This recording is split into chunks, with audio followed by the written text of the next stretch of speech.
Hello. What's up, guys? It's Spencer here, and we just did a massive in person podcast episode where we talked about our favorite books of 2022, as well as a bunch of other favorite stuff that we enjoyed from this year. And it made me start to think there's just a little too much positivity going on around here lately, and it's about damn time for some ranting. Now, I titled this video Worst Books I Read in 2022, and that's mostly just to get people to click on the video. These books aren't bad exactly, some of them are, but they're ones that just definitely didn't work for me specifically. And with having read so many incredible books this year, there has to be a handful that just didn't make the final cut.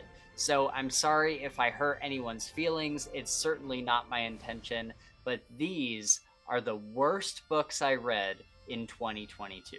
Oh, and by the way, as I was writing these notes and was about to turn on my camera, we passed our goal on New Year's Eve, which is tonight as I'm filming this. I know I have absolutely no life, but we passed our goal of 400 subscribers. So Gabe and I will be doing a very special 400 subscriber video for you guys in the next couple weeks, sometime soon. Okay, so these mostly aren't in any particular order, but I think this first one might have been the most disappointing for me personally, and that is Leviathan Falls by James S.A. Corey. This is the final book in the Expanse series, and I think the saddest thing is that I love the Expanse. I still do, even after this book. I absolutely love the Expanse, especially the first 4 or 5 books.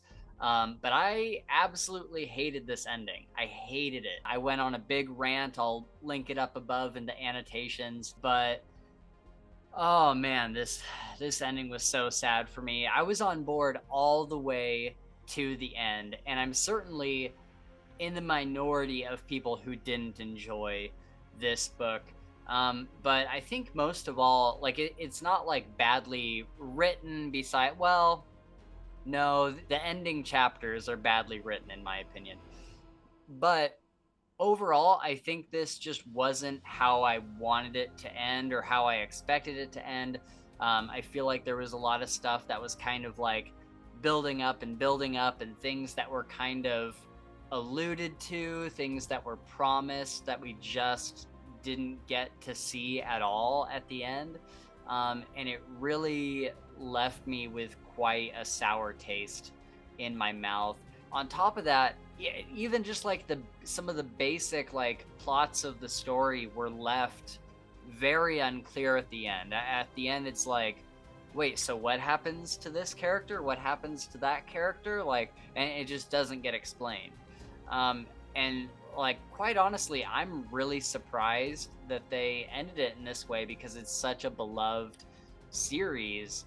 It was legitimately baffling to me. So Leviathan Falls is definitely my most disappointing of the year. Then we have the first book in the Dark Tower series, The Gunslinger, by Stephen King. This is a book that I read with the Fiction Fans podcast. I'll link that podcast down below. I don't think they have a video for it. I think it's all audio. But yeah, we read this together.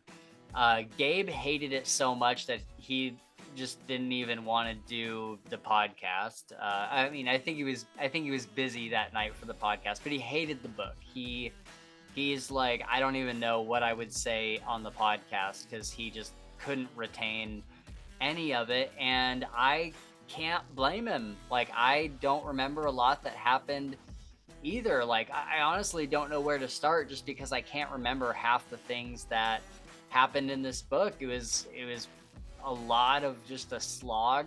It was just really boring and hard to follow. And it's interesting because the way it ends, it did make me curious to go on to the rest of the series, and I know that it's such a beloved series, but it was not a great first impression. So yeah, hopefully I'll like the rest of them. I'm gonna try the second book and see if I like it, but I do not have high hopes. Then we have the 13th Hour, part of the Cruel Gods series or Cruel Gods saga, by Trudy Skies. This is a self-published book, and I really debated putting this on the list. I honestly feel kind of bad about it, but it was one of the books that I just couldn't get behind this year. Two of my friends are involved in the production of this book. The author, Trudy Skies, we've talked a few times on Twitter. I wouldn't say that we're like super good friends or anything, but RJ Bailey is one of my very good friends, and he did the narration for the audiobook. And so I went into this book with a lot of high hopes because I don't know, it like the premise sounded cool, like kind of this steampunky world with all these different gods and stuff. And man, it fell completely flat for me, honestly. The first thing was that the dialogue made absolutely no sense. And I don't know if this is an audiobook problem because I did not read this physically. I was just listening to the audiobook because it's an RJ Bailey audiobook. And he was phenomenal, by the way. RJ Bailey is such a good narrator. But man, the dialogue, the dialogue in this book just made no sense. There were, right from the beginning, there are scenes where the main character, especially, will be it'll sound like it's something that's narrated in her head, like just her thoughts. And then another character would like answer her. And I'm like, I know for a fact that that was something that you were thinking. It's not something you said out loud. So when other characters are answering this character, it's like, wait, okay, so can they read each other's minds or what's the deal here?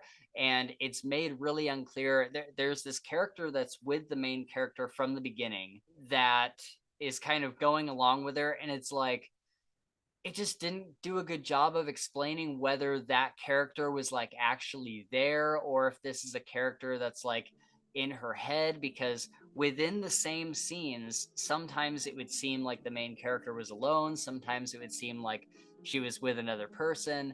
And this kind of went on for a while. I did DNF this book, but I made it a good maybe 30 to 40% of the way through, I think. And the dialogue just gave me a headache. I couldn't take it anymore. There was also like no there was no spatial awareness of like who was in the room at any given time. So someone would talk and it's like, wait, are they in this scene right now? I did not know that they were in this scene, because I know this is kind of a simplified way of looking at things, but I feel like most books, when a scene starts, it's kind of made clear who is in that scene, even if they just have like a quick line of dialogue, or if it says like this person was sitting in the corner, or like this whole group was together. There's something to tell you who all is in the scene together. And a new chapter would start, and you would be certain that the main character was by herself. And then halfway through that chapter, in the same like scene, all of a sudden there'd be somebody just like piping into the conversations, like, "What? I didn't even know that you were here." And so for obviously a book, you can't see anything. It's not like a movie where you can see the other characters kind of moving around and stuff. I just feel like every single chapter did a really bad job of like setting the stage for each scene and kind of dressing it up a bit. Matter of fact, the only way I could tell most of the time of who was talking at what time was because of RJ's excellent narration. He does a different voice for each character, they're very unique. And so that was the only way I could distinguish between one character from the next. But most of all, even those problems aside, even if I had like figured out whatever was going on there, I just really couldn't get hooked into the story. There was nothing there that really gripped me, and especially for the reasons of like the dialogue and kind of the set dressing. This would be one of those rare books that I would probably return as long as I didn't get too far into it. But I do want to support my friends, so obviously I kept it I want to support these guys. I do believe that they do good work, especially RJ. I think that this was just maybe some sort of weird misstep. So I don't know. I might try it again at some point and see if I have a different opinion, or if anybody in the comments wants who's read this wants to explain what was going on there. That would be much appreciated, and I would certainly be willing to give this another shot and do a re-review or something in the future. All right, next up is Locklands by Robert Jackson Bennett. This is part of I think the whole trilogy is called Foundry Side, but I could be wrong. And man, talk about disappointing endings. Oh, this, I was so disappointed by this book in the same kind of way that I was with Leviathan Falls. The first two books were really, really strong. I really liked them, especially the first one. The second one kind of meandered a little bit, but overall, I think it was a net positive. But man, this one just dropped the ball. There was a huge time jump between books 2 and 3, which I usually don't mind, but there was no explanation whatsoever as to what happened between those books. And you're kind of left to infer some things about what happened, but there's not enough information given to help you with that. And I think my dog's trying to get down. There we go. There we go. Okay. But yeah, there was just absolutely nothing to really tell you like what had been going on and kind of how to link the time between those books. I was really, really thrown off when I first got into it. I think that Gabe enjoyed this book a lot more than I did, which I was kind of surprised with, because everything in this book advances significantly from the last two books and gets more and more complicated. And I don't normally mind complicated books, but the magic system in this third installment advanced to a point where it was really hard to remember all the rules that were kind of compounding on each other. And the magic system gives you like this base set of rules, and if you stack them in certain ways, like you can create an even more complex system. And that kept snowballing and snowballing and snowballing, to the point where the third book, it was just like, what is even happening anymore with this magic system? I just didn't understand most of it. And I read this book twice. To try to, because we were going to do a podcast on it. And by the end of it, both times I'm like, I just hate this book. I just really, really don't like this book. And the magic system was just bonkers by the end. It was one of those times where, you don't understand the magic system and you just have to trust that it's working because that's the way it's supposed to work. But you as the reader, or at least me as the reader, I was just like, I don't know what's happening. And again, this is pretty much true for all the books on this list. The story just became muddy, and at certain points I was only reading it to see how it would all shake out, because I was so invested in the first two books. And just, yeah, like halfway through the book I was like, can we just get this over with? Like, if I jump to the end, will I really be missing that much? And it's sad. It's sad that it got to that point, because I really liked this series and I thought it had a lot of potential. And this book came out and I really didn't see a whole lot of buzz about it. I haven't seen like a whole lot of reviews for Locklands, and I think that it's possible that a lot of the readers were just kind of like, all right, it was fine. Like, I'm sure a lot of people just either DNF'd or, got to the end of it and was like, I'm not even going to touch that, which is the same reason we didn't, because we were like, how are we supposed to do a podcast on this? Like, I would have to take like very, very detailed notes to remember everything that happened and how it all kind of connects together, like more detailed than my usual notes, which would be wild. But yeah, it's sad. There was one good thing about this book, and I truly mean this, I'm not being sarcastic.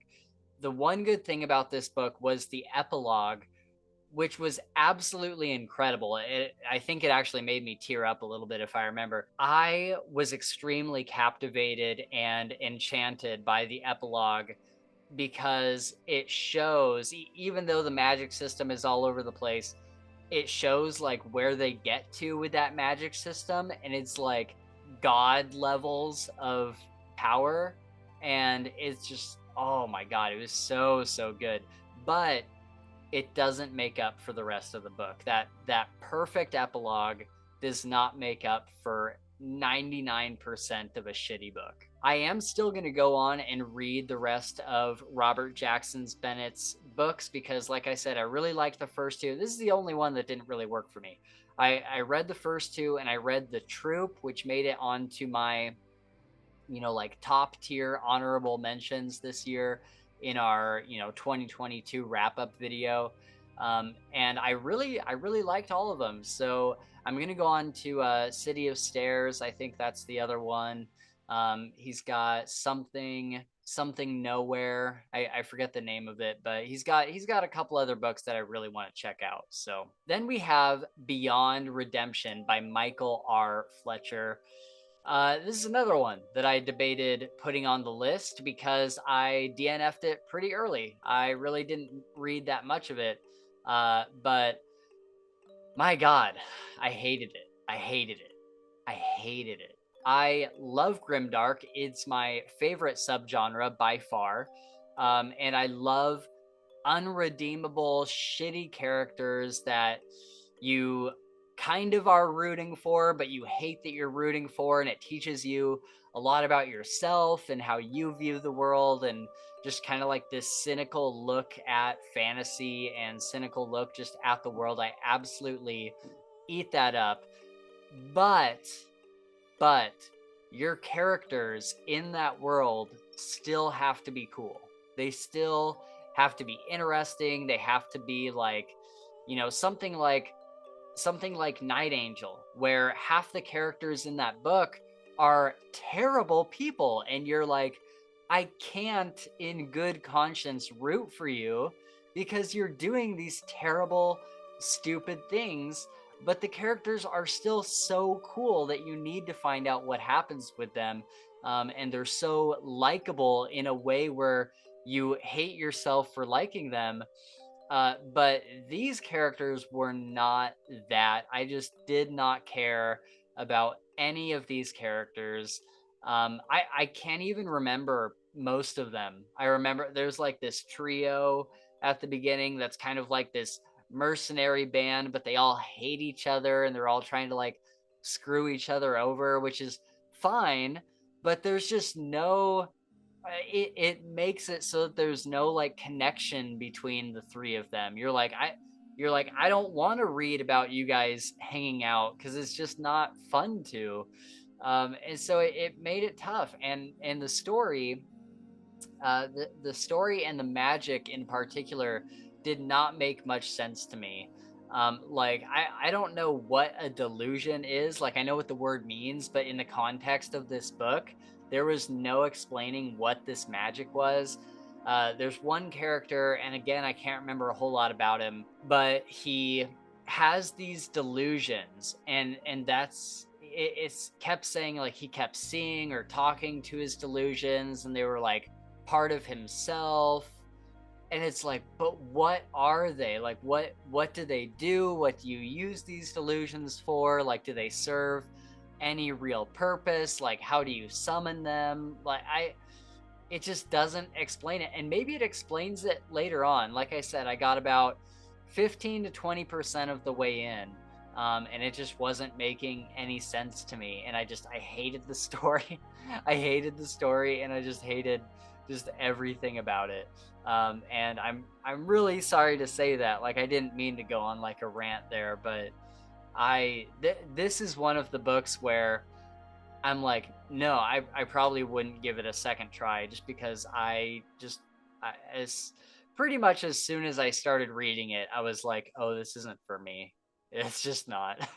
Red Sister by Mark Lawrence. Holy crap, you guys. Okay. So this one, I actually think I read at the very end of 2021, but I'm counting it in because I need to talk about it. I constantly see people talking about this book, and I do not understand the hype at all. Everyone seems to like it except for me, and I I don't know about you guys, but I am just so tired of the school for assassins or the school for wizards kind of storylines. And I'm not just talking about YA, like, I'm talking about, like, oh, there's this school out there for the secret assassins and nobody knows they exist. And but somehow, this common person got invited to the school, and it just makes me roll my eyes every single time. I would say King Killer is the one exception because it's a university and it's not like they study magic and stuff there, but there's other classes, there's other things going on. And the world at large in King Killer knows the university exists. It's a very common part of the world. So I think that's fine. But I'm just so sick of this trope for 99% of these books. They just give me a headache. I also couldn't stand the main character. And again, I don't have to personally agree with your MC, but they should be cool and fun to follow and likable in some way. And this one just annoyed me the whole time. She was so rude to everybody and just in like the worst way. And I'm like, there's nothing to like about her. She's always just like being annoying, and I didn't like to read about her at all. The plot bored me to tears. That'll come up in a minute. It documented every single class she took and spent months at a time with nothing interesting happening. It was just her going to classes and little like schoolyard drama. Even the ending was so bland when everything comes to a head and there's like this big fight. I was just like, why am I reading this? Like, why have I not DNF'd this yet? And I kept hanging on because so many people hype this book up, and I just don't understand. And like, I can't remember a single thing that I liked about this book besides maybe the prologue. The prologue was pretty good. It has one of like the best, like it's on a bunch of lists of like best opening lines in fantasy. It's something like, in order to kill a nun, it's important to bring an army of sufficient size. And then it says, whoever brought an army of like 2,000 or whatever the number is. It's a good opening line, and it kind of starts with this girl who's waiting to be hung for some crime. And she gets saved at the last minute to be taken to this school. So, good opening, bad rest of the book.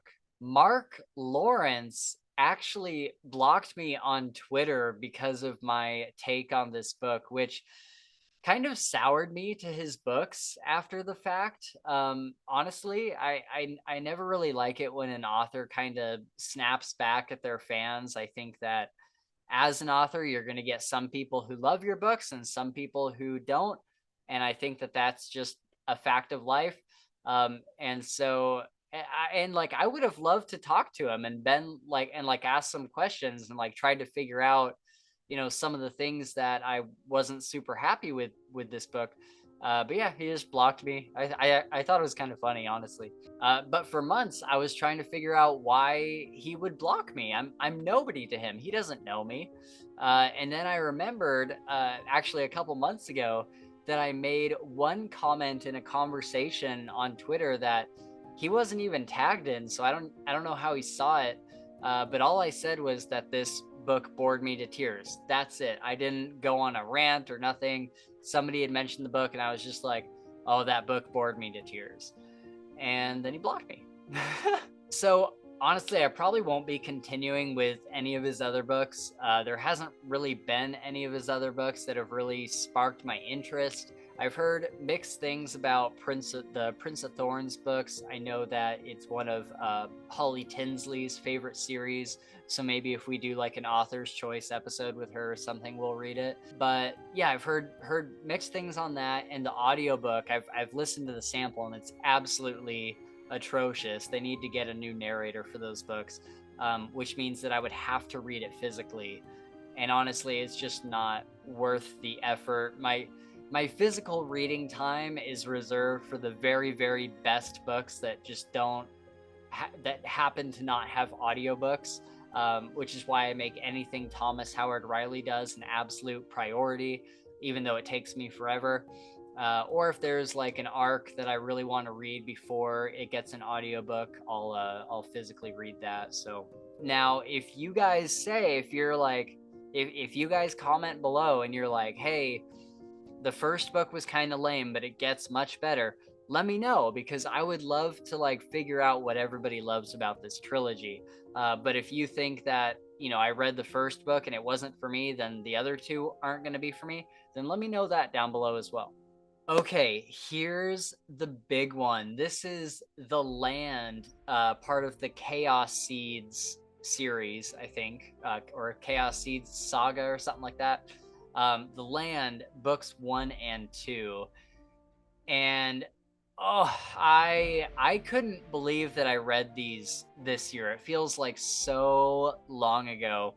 I was shocked when I was going back through my purchase history. I went through everything I read this year, and The Land was one of the first few books that I read. And oh my God, they're so terrible. They're absolutely terrible. There's not many books where I'm like, I wish I could go back and unread them just to never read them again. And that's The Land books for me. Basically, if you don't know, it kind of follows this kid who's like, he's in our world and he plays like this online game that's kind of like World of Warcraft or, any like big MMO. He plays it with his friends, and then something happens while he's in the MMO and he gets like sucked into the game, and he apparently can die as many times as he wants, and there's no repercussions. Usually in these kind of stories, like, the tension of the story comes from, you're in this game now, in this terrible world where everything wants to kill you, and if you die, that's it, you're done. I just thought it was funny. I never felt like the main character was in any sort of trouble, because he could just die and then respawn. Like, what's the there's no consequence. And so it just didn't, it legitimately didn't make sense to me how the author thought that was a good idea. These are by Alaron Kong, by the way. And then not once is the main character ever concerned with going back to the real world. Like, he doesn't worry about his family or his friends that he's never going to see again. That's usually like a part of these kind of books or shows or whatever, where it's like, wait, I'm never going to see my family again. I'm never going to see my friends again. But he just doesn't even care. He's like, I'm in this fantasy world. This is my life now. And like makes friends with like a little dragon or goblin or something. And God, I can't even remember the main character's name. I'm trying to think. But he was just like such an incredibly shallow character. There was just no depth to him whatsoever. He was like a cardboard cutout of a character, just like this kind of stupid teenager that's just like, woo, let's go. And oh man, he made me so mad. This character made me so mad, you guys. I cannot explain it. The whole 2 books I read felt like one of those like Saturday morning cartoons. It felt exactly like a Saturday morning cartoon where there's not a lot of depth to it. The plot doesn't really need to make a whole lot of sense because it's made for kids, and it's just meant to be like action and, magic and fighting and, that kind of stuff. And yeah, there was just no depth to these books whatsoever. Oh, that's right. Okay, so sorry, I'm going on a bit of a rant here, but this is my least favorite series I read this year. So it's a video game, right? So every time the main character like levels up after he kills a certain amount of goblins or whatever, it's a video game. So every time he levels up, It goes through like literally 20, if you're listening to the audiobook, it goes through 20 minutes of reading all of his stats that level up with him and the items that he got that like upgraded. It goes through everything he has like in his inventory, through every item. And every time this happened, I would have to fast forward over and over and over because it was just so mind numbing and frustrating. Like, I cannot imagine what made somebody think that this was a good idea. I just don't get it. There's also, so on top of that, there's also just a bunch of like awful dialogue that will make you cringe over and over and over. This guy just talks in a way where it's like, people don't talk like that. They don't say like WTF spelled out loud like that. Like, he would get like hit or something and say WTF or like LOL. And you're trying to use like gamer speak that you would see in an MMO. But if you're saying it out loud, like, we don't say WTF, we don't say LOL or BRB, or like, people do it ironically, but that's not what was happening here. And I think we all know that. Yeah, it was just, oh God, it was so cringy. There's actually a really funny rant review specifically about this. I'll link it below in the description. And that guy did an incredible job talking about these books. And he felt very similar to how I did. And he's got a lot of really great examples if you want to see some of the crazy stuff these books do with the dialogue. And again, these are those rare books where I totally regret reading them. I read the first two because I make Gabe read a lot of stuff for our podcast, and he soldiers on and he reads them and he does a great job with them. And he really wanted me to read The Land, and we did a podcast on it just for him. And in the podcast, I couldn't hold back from shitting on it a bit. But yeah, he'll that's how it works with our podcast. He'll probably have other books that he'll want me to read for the podcast, and he reads mine, so I got to read his. I think that's a fair trade. The only difference is that my recommendations are good. I can't put that in. That's a joke, Gabe. I'm kidding. I think these might have been books, because he mentioned something about this the other day, because he started a new series recently called, I think it's He Who Slays Monsters or He Who Fights Monsters or something like that. And he was saying that it's like The Land, but it's way more mature. It's way better than The Land in his opinion. And he was like, it's leagues above what The Land does. And so it makes me wonder if these were books that he found when he was a less experienced reader, because he did find these like right away when he started reading fantasy. So I think there might be a bit of a nostalgia factor in there. And it makes a lot of sense why he liked them, because he's really into anime. These books felt a lot like anime. I mean, not good anime, but it was obviously an influence for these books. And Gabe specifically likes things like Sword Art Online, which is, about somebody going into a video game and stuff like that. But yeah, like, I have no idea how this author has any sort of following. I don't mean to go in super hard on these books. I mean, I kind of do. But yeah, I don't know exactly what kind of person these books are for, but they're definitely not for me. All right, so hopefully I don't get kicked off the platform or canceled or anything. I know that these are some hot takes. I know I came in really tough on some of these books. But yeah, these are my least favorite books of last year. I'm looking forward to seeing you guys in the comments or on Twitter telling me why I'm wrong. That's totally, you can tell me I'm wrong. You can shit on me. I don't care. Or go to the comments and rant a little bit yourself and tell me what your least favorite books of 2022 were. Twitter and Discord are linked in the description below. And as always, it really helps us out when you like and subscribe. We're trying to get our subscriber count to snowball this year so that we can get into live streaming later in the year. So if you like this content, please stick around. We really, really appreciate you. I hope you have a fantastic start to your 2023 and that you end up reading some better books than these ones.